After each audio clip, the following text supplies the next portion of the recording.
सेमुषी प्रथमो भागः द्वितीयः पाठः स्वर्णकाकः। प्रस्तुतोऽयं पाठः श्री पद्मशास्त्रिणा विरचितं विश्वकथाशतकम् इति संग्रहात् गृहीतोऽस्ति। अत्र विविधराष्ट्रेषु व्याप्तानां शतं लोककथानां वर्णनं विद्यते।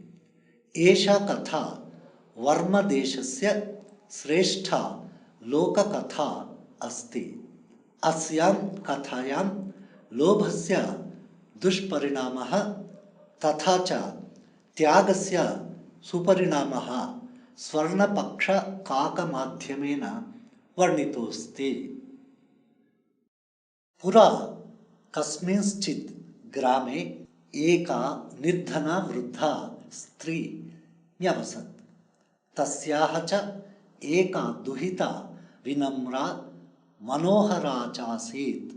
मनोहरा च प्लस आसीत्। एकदा माता स्थाल्यां तण्डुलान् निक्षिप्य पुत्रीम् आदिशत्। सूर्यातपे तण्डुलान् खगेभ्यो रक्ष। किञ्चित् कालादनन्तरम् एको विचित्रः काकः समुड्डीय तस्याः समीपम् आगच्छत्। नैतादृशः स्वर्णपक्षो रजतचञ्चुः स्वर्णकाकस्तया पूर्वं दृष्टः। तं तण्डुलान् खादन्तं हसन्तश्च विलोक्य बालिका रोदितुम् आरब्धा। तं निवारयन्ती सा प्रार्थयत्, तण्डुलान् मा भक्षय, मदीया माता अतीव निर्धना वर्तते। स्वर्णपक्षः काकः प्रोवाच, मा शुचः, सूर्योदयात् प्राक् ग्रामात् बहिः पिप्पलवृक्षमनु त्वया आगन्तव्यम्। अहं तुभ्यं तण्डुलमूल्यं दास्यामि। प्रहर्षिता बालिका निद्रामपि न लेभे। सूर्योदयात् पूर्वमेव सा तत्रोपस्थिता।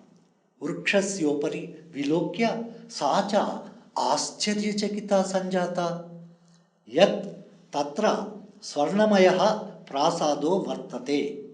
यदा काकः शयित्वा प्रबुद्धस्तदा तेन स्वर्णगवाक्षात् कथितम्, हं हो बाले, त्वमागता?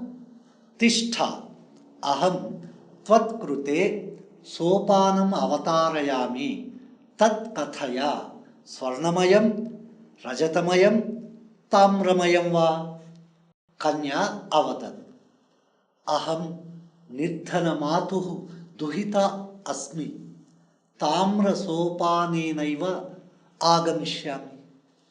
परं स्वर्णसोपानेन सा स्वर्णभवनम् आरोहत्।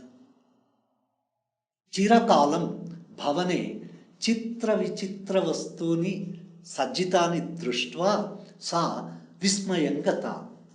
श्रान्तां तां विलोक्य काकः अवदत्, पूर्वं लघुप्रातराशः क्रियताम्।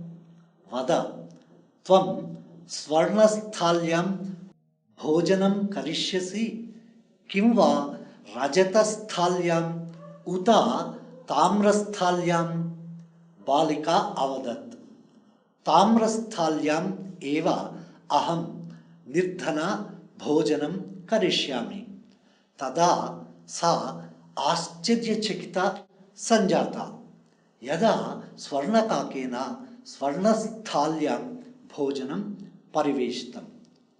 न एतादृशं स्वादु भोजनमद्यावधि बालिका खादितवती। काको अवदत्, बालिके, अहमिच्छामि यत् त्वं सर्वदा अत्रैव तिष्ठ। परं तव माता तु एकाकिनी वर्तते। अतः त्वं शीघ्रमेव स्वगृहं गच्छ। इत्युक्त्वा काकः कक्षाभ्यन्तरात् तिस्रः मञ्जूषाः निस्सार्य तां प्रत्यवदत्। बालिके यथेच्छं गृहाण मञ्जूषाम् एकां। लघुतमां मञ्जूषां प्रगृह्य बालिकया कथितम्, इयत् एव मदीयत् तण्डुलानां मूल्यम्। गृहमागत्य तया मञ्जूषा समुद्घाटिता। तस्यां महार्हाणि हीरकाणि विलोक्य सहर्षिता। तद्दिनात् धनिका च सञ्जाता। तस्मिन्नेव ग्रामे एका अपरा लुब्धा वृद्धा न्यवसत्।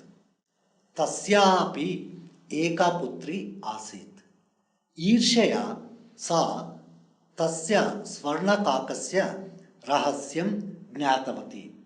सूर्यातपे तण्डुलान् निक्षिप्य तयापि स्वसुता रक्षार्थं नियुक्ता।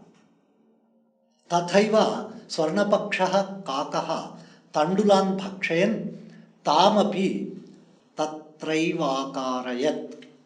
प्रातस्तत्र गत्वा सा काकं निर्भर्त्सयन्ती प्रोवाचत्, भो नीचकाक, अहमागता, मह्यं तण्डुलमूल्यं प्रयच्छ।